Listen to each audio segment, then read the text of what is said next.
Assalamualaikum warahmatullahi wabarakatuh. Di sini saya akan membuka presentasi dari kelompok saya, yaitu kelompok 4, yang membahas materi mengenai harmoni, hak, dan kewajiban warga negara. Tanpa berlama-lama, mari kita lanjut ke materi pertama yang akan disampaikan oleh teman saya. Apa itu harmoni kewajiban dan hak warga negara? Next. Harmoni adalah kerjasama antara berbagai faktor dengan sedemikian rupa hingga faktor tersebut dapat menghasilkan dapat menjadi satu kesatuan yang luhur. Jadi harmoni di sini itu adalah satu kesatuan utuh antara satu dengan satu hal lainnya. Kemudian ada hak. Hak adalah kuasa untuk menerima atau melakukan sesuatu yang semestinya diterima atau dilakukan oleh pihak tertentu dan tidak dapat oleh pihak lain manapun, yang juga pada prinsipnya dapat dituntut secara paksa. Jadi hak di sini adalah apa yang kita dapatkan, apa yang kita terima, dan jika kita tidak menerimanya, kita berhak untuk menuntut hal itu gitu. Kemudian yang selanjutnya ada kewajiban. Apa sih kewajiban? Kewajiban adalah beban untuk memberikan sesuatu yang semestinya dibiarkan atau diberikan oleh pihak tertentu, tidak dapat oleh pihak lain manapun, yang pada prinsipnya dapat dituntut secara paksa oleh yang berkepentingan. Jadi kewajiban di sini adalah apa yang kita keluarkan, apa yang kita berikan. Dan di sini ada kata bisa dituntut secara paksa oleh yang berkepentingan. Jadi contohnya, kewajiban kita sebagai warga negara adalah membayar pajak. Maka jika kita tidak membayar pajak, pemerintah bisa menuntut kita sebagai pihak yang berkepentingan yang memberikan kewajiban tersebut. Nah, jadi harmoni kewajiban dan hak warga negara ialah satu keselarasan, keseimbangan, dan keserasian yang saling memenuhi antara sebuah hak dan kewajiban. Nah, dari situ timbullah teori korelasi. Ada hubungan timbal balik antara hak dan kewajiban. Contohnya, di pasal 31 ayat 1 Undang-Undang Dasar 1945 ada hak setiap warga negara berhak mendapatkan pendidikan. Kemudian ada kewajiban, ada pasal yang mengenai kewajiban, yaitu pasal 23A Undang-Undang Dasar 1945 mengenai pajak dan pungutan lainnya yang memaksa untuk keperluan negara diatur dengan undang-undang. Jadi apa yang dimaksud di sini? Jika kita ingin mendapatkan hak kita sebagai warga negara, berhak mendapatkan pendidikan yang layak untuk kita, maka kita juga harus melakukan kewajiban kita dahulu. Misalkan seperti membayar pajak adalah kewajiban kita. Jika kita sudah melakukan kewajiban kita, kita bisa meminta hak kita secara adil gitu. Terima kasih. Baik, perkenalkan, nama saya Muhammad Fauzi Ramadan dari kelompok 5 yang akan mempresentasikan tentang hak warga negara. Setiap warga negara memiliki haknya masing-masing. Dan saya akan sebutkan 7 hak warga negara. Yang pertama, ada hak atas pekerjaan dan penghidupan yang layak. Di dalam pasal 27 ayat 2 yang berbunyi, tiap warga negara berhak atas pekerjaan dan penghidupan yang layak bagi kemanusiaan. Dan yang kedua, ada hak untuk hidup dan mempertahankan kehidupan yang tertulis dalam Undang-Undang pasal 28A yang berbunyi setiap orang berhak untuk hidup serta berhak mempertahankan hidup dan kehidupannya. Dan yang ketiga, dalam Undang-Undang pasal 28B ayat 1, hak untuk membentuk keluarga dan melanjutkan keturunan melalui perkawinan yang sah. Dan yang keempat, ada di dalam Undang-Undang pasal 28C ayat 1, hak untuk mengembangkan diri melalui pemenuhan kebutuhan dasarnya dan berhak mendapat pendidikan, ilmu pengetahuan dan teknologi, seni dan budaya demi meningkatkan kualitas hidupnya dan demi kesejahteraan hidup manusia. Dan untuk yang kelima, ada di dalam pasal 28C ayat 2 yang berbunyi hak untuk memajukan dirinya dalam memperjuangkan haknya secara kolektif untuk membangun masyarakat, bangsa, dan negaranya. Dan yang keenam, hak atas pengakuan, jaminan, perlindungan, dan kepastian hukum yang adil serta perlakuan yang sama di depan hukum. Itu ditulis dalam Undang-Undang Dasar Undang-Undang Pasal 28D ayat 1. Dan yang terakhir ada di dalam Undang-Undang Pasal 28I ayat 1,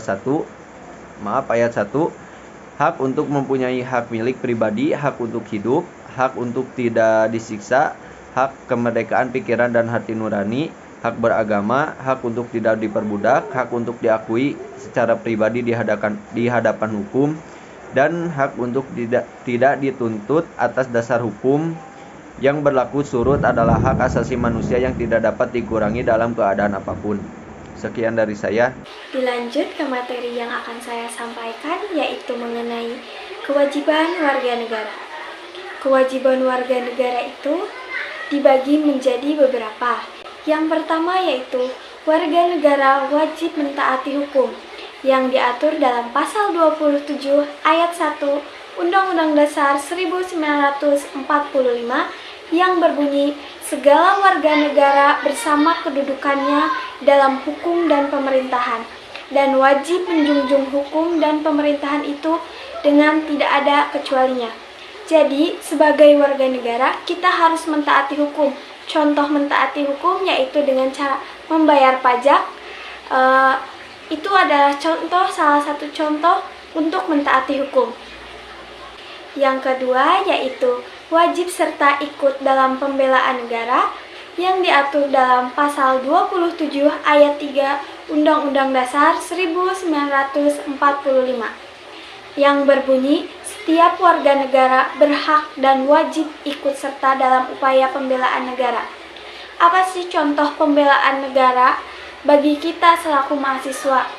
Salah satunya yaitu belajar pendidikan kewarganegaraan. Nah, itu merupakan salah satu contoh untuk membela negara. Ada juga yaitu mengikuti upacara pada hari Senin. Itu salah satu contoh untuk membela negara.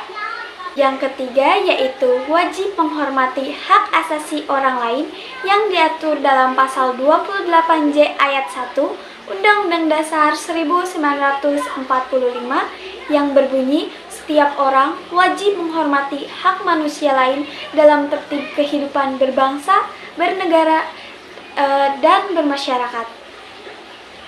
Nah, contoh dari menghormati hak asasi orang lain itu dengan cara menghargai perbedaan pendapat, lalu tidak memaksakan seseorang untuk mengikuti agama kita, itu merupakan contoh menghormati hak asasi orang lain.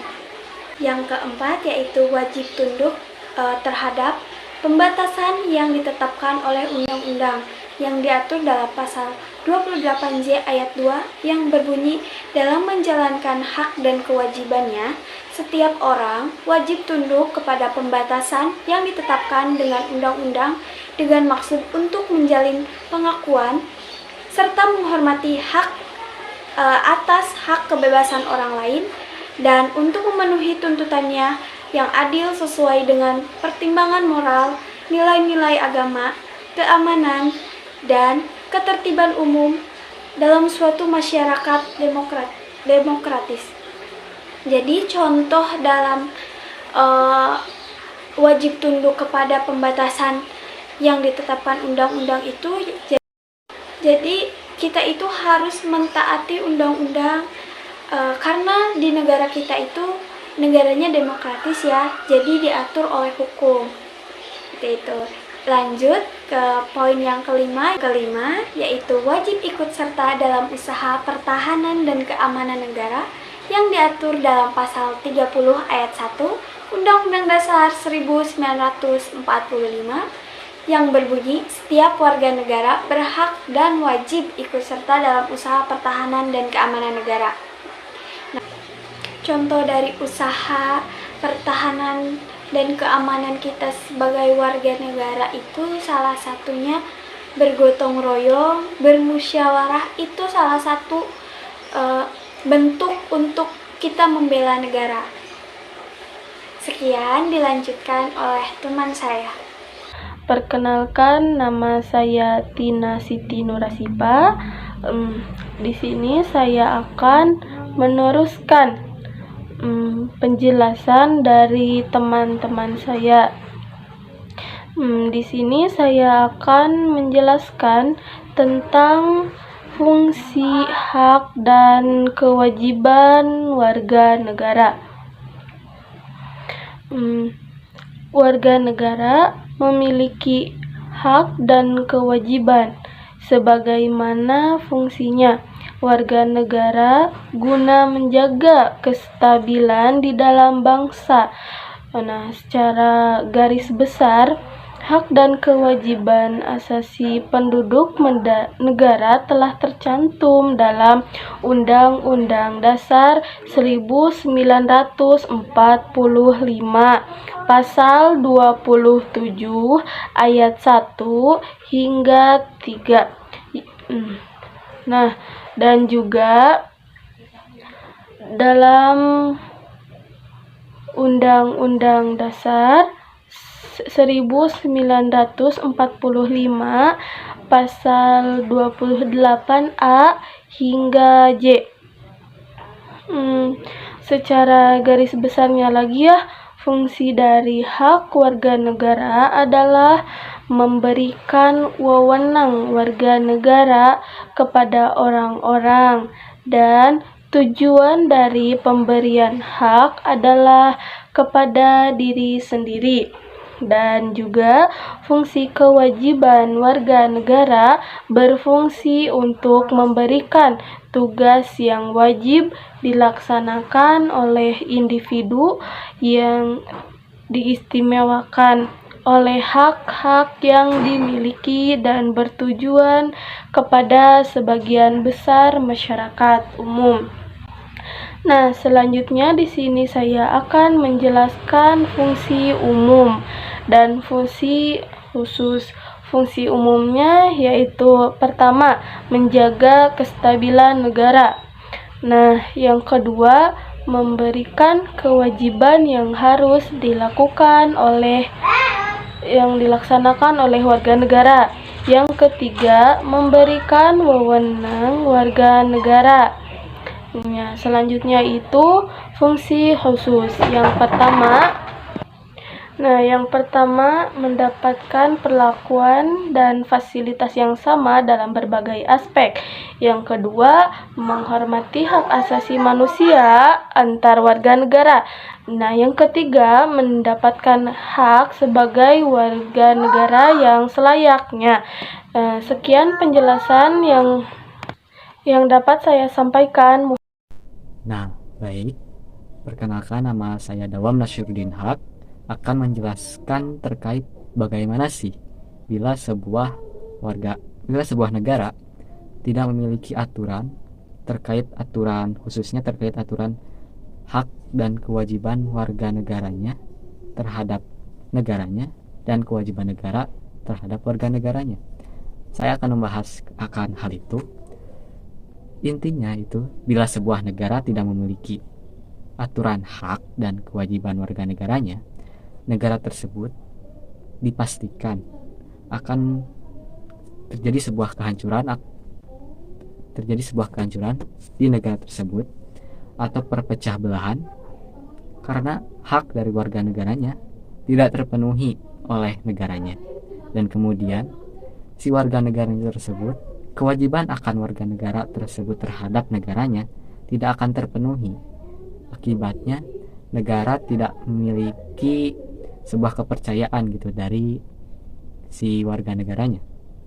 Lalu sebagai contoh kasus yang kita alami itu kebelakangan baru-baru ini, yaitu tentang sepak bola, itu banyak sekali hak dan kewajiban dilanggar di sana. Salah satunya itu hak untuk hidup. Di sana banyak dilanggar oleh para oknum. Di sana banyak sekali korban berjatuhan akibat dari kerusuhan. Dari kerusuhan tersebut kita dapat melihat banyak sekali hak yang dilanggar. Salah satunya itu tadi hak untuk hidup, hak menjalankan kehidupan, lalu keteraturan dalam sebuah pertandingan di mana tidak diperbolehkannya dalam stadion itu sang pengaman atau polisi itu menggunakan gas air mata, apalagi menggunakannya ke tribun.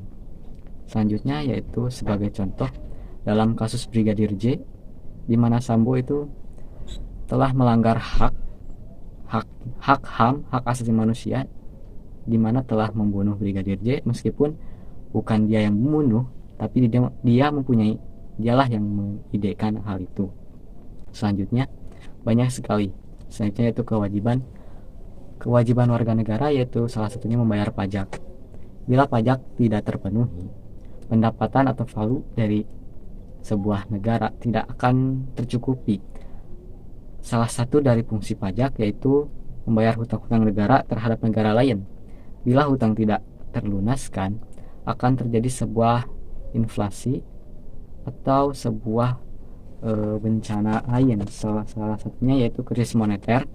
Krisis moneter tersebut juga salah satunya disebabkan oleh adanya hutang-hutang yang tidak terbayarkan, hutang-hutang negara tidak tuntas, itu menumpuk. Selanjutnya yang simpel itu tidak menaati peraturan-peraturan, salah satunya peraturan lalu lintas. Itu juga ditujukan kepada semua warga negara yang berlalu lintas di jalanan. Kita tahu bila tidak menaati peraturan-peraturan tersebut, akan terjadi sebuah peristiwa yang tidak kita inginkan. Salah satunya yaitu kecelakaan. Kecelakaan juga banyak faktornya. Salah satunya tidak menaati peraturan lalu lintas, dari mulai tidak menggunakan helm, melanggar itu, lalu menggunakan ponsel saat berkendara.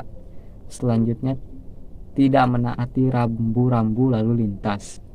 Nah, sebenarnya sangat banyak itu hak dan kewajiban yang bila tidak dilaksanakan itu negara akan menjadi hancur, berpecah belah. Selanjutnya yaitu terkait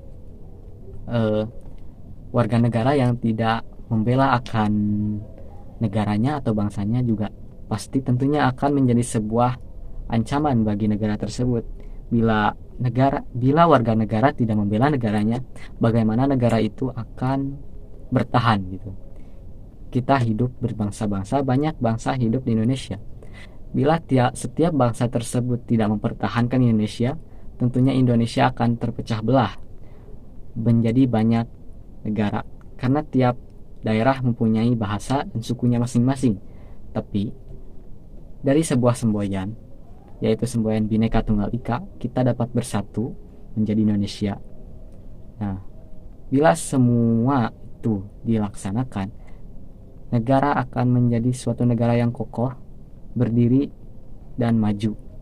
Seperti yang kita tahu, Indonesia masih dalam tahap negara berkembang, karena banyak sektor-sektor yang masih berkembang perlu ditingkatkan, masih belum maju.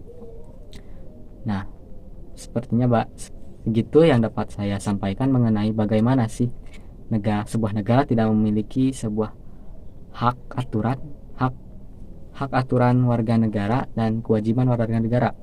Intinya itu negara tentunya pasti akan hancur, dan apalagi bila sebuah pemimpin tidak diatur gitu, pemimpin tersebut akan sewenang-wenangnya terhadap warga negaranya, dan hak warga negara pastinya tentunya tidak akan terpenuhi karena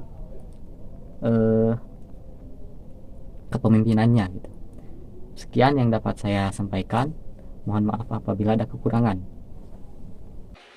Sekian presentasi dari kelompok kami. Kurang lebihnya mohon maaf. Wassalamualaikum warahmatullahi wabarakatuh.